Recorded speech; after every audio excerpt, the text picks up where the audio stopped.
Olá, eu sou o pastor Silvio Macri, pastor aposentado, membro da Primeira Igreja Batista de Itaperuna, e tenho esse canal aqui no YouTube para compartilhar mensagens da Palavra de Deus. O nosso tema de hoje é a corrupção da fé. Corrupção é um assunto corrente, é um tema corriqueiro na imprensa, na mídia de hoje em dia, não é? Então, falar de corrupção é falar de uma coisa que todo mundo sabe o que é. Só que nós queremos falar de um tipo diferente de corrupção. A corrupção da fé. A corrupção que está no nível dos valores mais importantes do ser humano, que são os valores espirituais. Por isso é a pior de todas as corrupções. Então, esse tipo de corrupção já havia nos tempos do profeta Miqueias, e Miqueias, então, ele observa alguns padrões de como essa corrupção ocorria, que esses padrões da sua época são bem atuais, eles também se aplicam à nossa época. Por isso, nós escolhemos esta passagem de Miqueias para falar sobre a corrupção da fé. Vamos ler Miqueias capítulo 3, versículos 5 a 12. Diz assim a palavra de Deus. Assim diz o Senhor a respeito dos profetas que fazem o meu povo andar errante e que clamam paz quando tenho que mastigar, mas apregoam guerra santa contra aqueles que não lhes dão nada para comer. Por isso, vocês terão noites sem visões, vocês terão trevas sem adivinhações, o sol se porá sobre os profetas e o dia se transformará em escuridão. Os videntes serão envergonhados e os adivinhos serão humilhados. Todos eles colocarão a mão sobre a boca, porque não haverá resposta de Deus. Quanto a mim, estou cheio do poder do Espírito do Senhor, cheio de justiça e de força, para declarar a Jacó a sua transgressão e a Israel o seu pecado. Escutem agora isto, governantes da casa de Jacó e chefes da casa de Israel, vocês que detestam a justiça e pervertem tudo que é correto, que edificam Sião com sangue e Jerusalém com iniquidade. Os seus cabeças dão as sentenças por suborno, os seus sacerdotes ensinam por interesse, e os seus profetas adivinham por dinheiro. E ainda se apoiam no Senhor, dizendo: não está o Senhor no meio de nós? Nenhum mal nos sobrevirá. Portanto, por causa de vocês, Sião será lavrada como um campo, e Jerusalém se tornará um montão de ruínas, e o monte do templo numa colina coberta de mato. Portanto,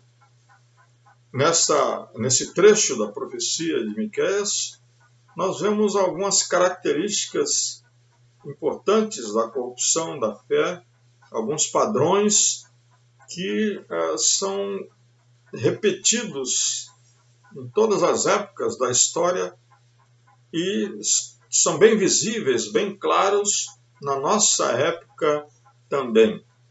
E o primeiro padrão, a primeira característica é que a corrupção da fé floresce em um tempo de desigualdades e injustiças sociais.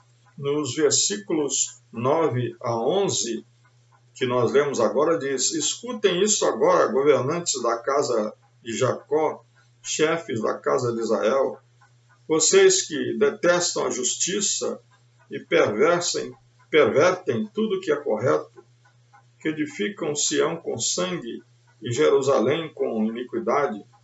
Os seus cabeças dão as sentenças por suborno, os seus sacerdotes ensinam por interesse, e os seus profetas adivinham por dinheiro. Então, esse é o retrato da sociedade daquela época. Injustiça, desigualdade, perversão da justiça, perversão do direito, prosperidade feita com sangue e com iniquidade das pessoas que eram oprimidas, e suborno, ensino religioso por interesse e pregação por dinheiro. Então, era um tempo de muita injustiça, de muita desigualdade.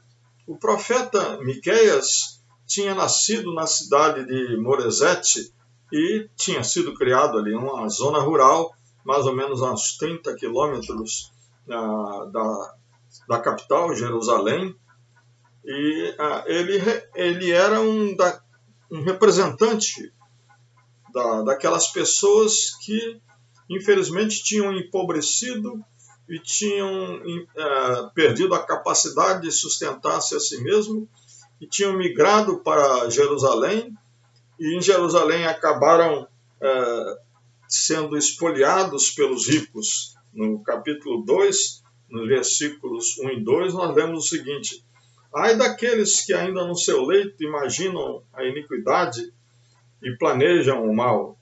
Ao amanhecer eles o praticam, porque têm poder para tanto. Cobiçam campos e se apossam deles. Cobiçam casas e as tomam.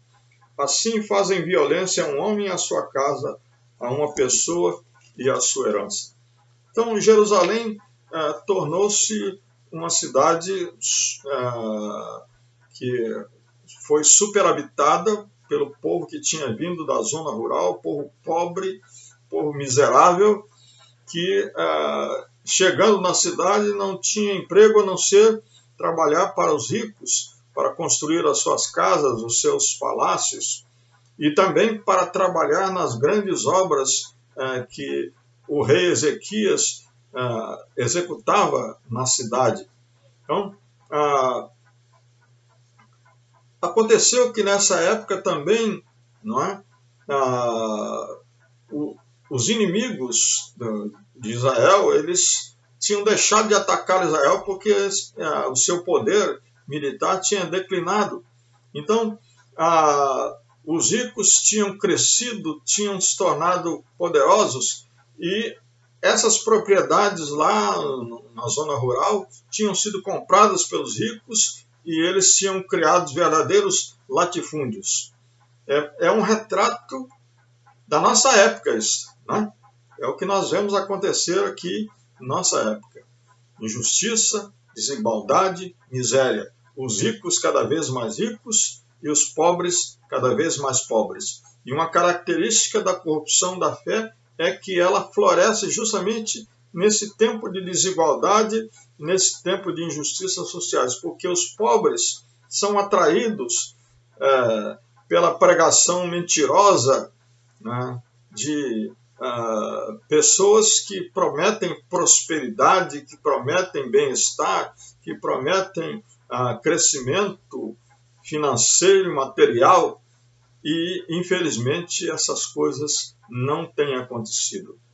E a corrupção da fé se prevalece de um falso avivamento espiritual. Justamente essa migração do povo para a cidade tem inchado as cidades e tem levado as pessoas mudando do seu habitat natural, do seu ambiente natural. Elas começam a procurar novas maneiras de viver e buscam na religião um refúgio. E a corrupção da fé se prevalece desse crescimento, falso crescimento espiritual. A reforma que Ezequias, o rei Ezequias, tinha feito em Judá, tinha trazido um falso avivamento. Ezequias tinha reformado o templo, Ezequias tinha restaurado o culto no templo, tinha reposicionado o sacerdócio, os profetas estavam florescendo, porém, era um falso avivamento, porque era só na superfície. Era um avivamento ritual e cerimonial, que tratava apenas dos ritos, né, da religião, mas não tinha transformado, não tinha mudado ninguém. Infelizmente, as pessoas continuavam pecando do mesmo jeito, continuavam longe do Senhor e desviadas do Senhor do mesmo jeito. No verso 11, nós lemos justamente isso aqui. Diz, não está o Senhor no meio de nós, nenhum mal nos sobrevirá. É a mesma coisa que nós vemos hoje, por exemplo, no Brasil. O crescimento extraordinário das igrejas evangélicas levou a um falso avivamento, a uma falsa ideia de avivamento, melhor, falsa ideia, né? Porque as pessoas falam, mas houve um crescimento muito grande e as igrejas estão florescendo, as igrejas estão cheias, e realmente você anda por aí e vê templos cheios de pessoas cantando, exaltando, louvando, porém isso é só da boca para fora. Eu costumo dizer, por exemplo, que se a cidade do Rio de Janeiro tivesse o número de crentes que a estatística diz, de pessoas regeneradas, transformadas pela graça de Deus, novas criaturas, nascidas de novo, nós teríamos 2 milhões de pessoas transformadas pelo poder de Deus. Então, a própria cidade seria transformada, mas o que nós vemos é uma cidade dominada pelo banditismo, pelo pecado, pelos vícios, pela droga, e pelo sexo e por tantas outras coisas ruins que estão naquela cidade, infelizmente. Não é? Então, essa é uma característica da corrupção da fé. Ela se prevalece de um falso avivamento espiritual. E a pregação dessas pessoas, né, a pregação desses líderes que presumivelmente estão na crista da onda, é uma pregação venal, acobertadora do mal. Essa é a terceira característica, terceiro padrão da corrupção da fé. A corrupção da fé produz um ensino vendido, um ensino que acoberta o mal. É o que nós lemos, por exemplo, no versículo 11b, aliás, no versículo 5 e 7, diz assim: assim diz o Senhor a respeito dos profetas que fazem o meu povo andar errante e que clamam paz quando tenho que mastigar, mas apregoam guerra santa contra aqueles que não lhes dão nada para comer. Está falando aqui Miqueias dos profetas que pregavam aquilo que agradava a quem lhes pagava, mas que pregavam contra aqueles que não lhes davam nada. No versículo 11, que agora sim, diz aqui que os sacerdotes ensinam por interesse, os profetas adivinham por dinheiro. Então, uma pregação que dá uma falsa sensação de bem-estar, de paz, de prosperidade, e uma pregação que realmente se dirige a quem paga mais. Quanto é que você paga? Quanto é que você trouxe? Qual é a sua oferta? Visam e buscam o dinheiro das pessoas e não a sua espiritualidade, não a sua transformação, não a sua mudança em novas criaturas, em uma nova pessoa, em pessoas melhores. Um quarto padrão da corrupção da fé é que ela leva à esterilidade espiritual. É uma fé que não tem nenhuma resposta de Deus. No verso 6 e 7, principalmente no 7, o profeta diz que a noite deles será sem visões. as trevas irão dominar a mente das pessoas. Os videntes serão envergonhados. Os adivinhos serão humilhados. Todos eles colocarão a mão sobre a boca, porque não haverá resposta de Deus. Uma fé estéril, uma fé que não tem visão de Deus, não mostra Deus para ninguém e não aproxima ninguém de Deus. Uma fé sem a palavra de Deus. Os profetas confusos e envergonhados não têm mensagem verdadeira, pregam apenas mensagem de autoajuda, mensagens que proclamam o status quo, a permanência no mesmo modo de vida que a pessoa vinha vivendo, não transforma a pessoa, não muda a pessoa, não os liberta dos seus vícios, dos seus pecados, das suas perversidades. Infelizmente, as pessoas continuam praticando a injustiça e pervertendo tudo que é correto e oprimindo os pobres e miseráveis. Um último padrão da corrupção da fé é que a corrupção da fé leva à destruição.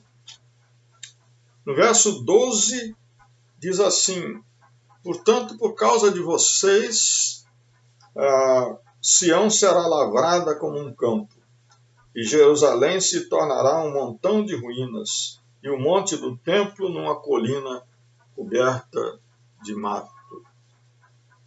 Aqueles que conhecem a atividade no campo entendem bem essa figura de Miqueias. E Sião será lavrada como um campo. Quando o agricultor vai lavrar uma área grande, um terreno, ele derruba tudo que tem lá e passa o arado e arrasa a terra completamente para que ela possa ser semeada. É essa figura que Miqueias usa, de um campo lavrado, um campo em que não ficou nada de pé.